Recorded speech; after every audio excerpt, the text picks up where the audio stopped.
The Db2 Assistant app will bring the power of Db2 directly to your mobile device. It can interact with the IBM Db2 Data Management Console to ask health-related questions about your database. For example, "Hey Siri, how is my database performing?"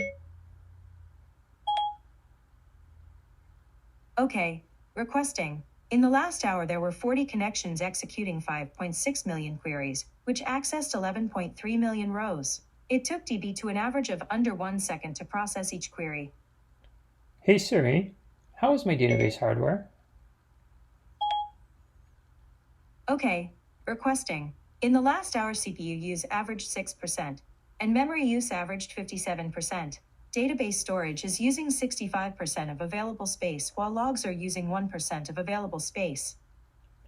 Db2 Assistant will also integrate with Db2 REST, so you can ask Siri questions and receive answers directly from your database. For example, "Hey Siri, what is my defect backlog?" Okay, requesting. Db2 has a current defect backlog of 611. We're not limited to just asking questions. Db2 REST can be used with recurring tasks, which is a feature of Db2 Assistant, to run queries on your database looking for certain criteria.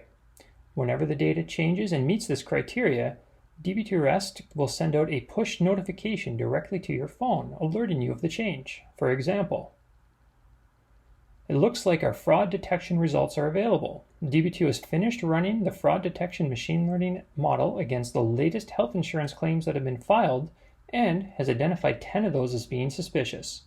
Let's open the results and take a look."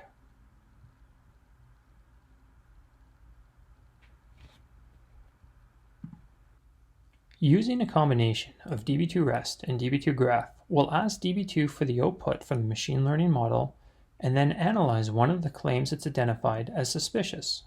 We'll start by opening the Claims Review notebook and importing the required Python modules for this task. We'll create a helper function for working with Db2 REST and one for Db2 Graph. We'll load the style sheets required for visualizations. Next, we'll ask Db2 REST to get us the output from the fraud detection results. Here, we can see it's identified claim 4377 as being the most suspicious. Let's set that as the claim we want to review. We'll create a connection to the Db2 Graph server, and we'll start our investigation by taking a look at previous claims that this person has filed and seeing if there's anything interesting. We'll parse the result set and generate the visualization. Here is the claim that triggered the suspicious activity. This is the policyholder for that claim, and here are the previous claims they filed in blue.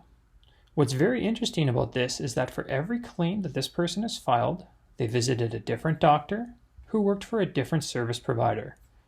This is very suspicious behavior.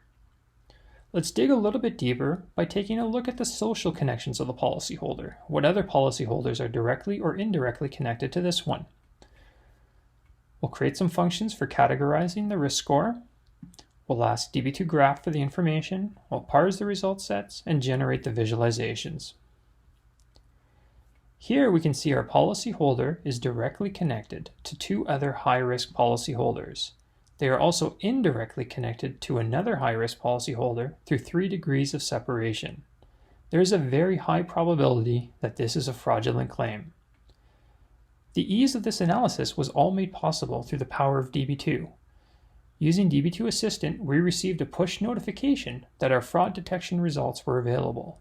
Using Db2 REST and Db2 Graph, we were able to quickly analyze those results and make a determination if this is a fraudulent claim.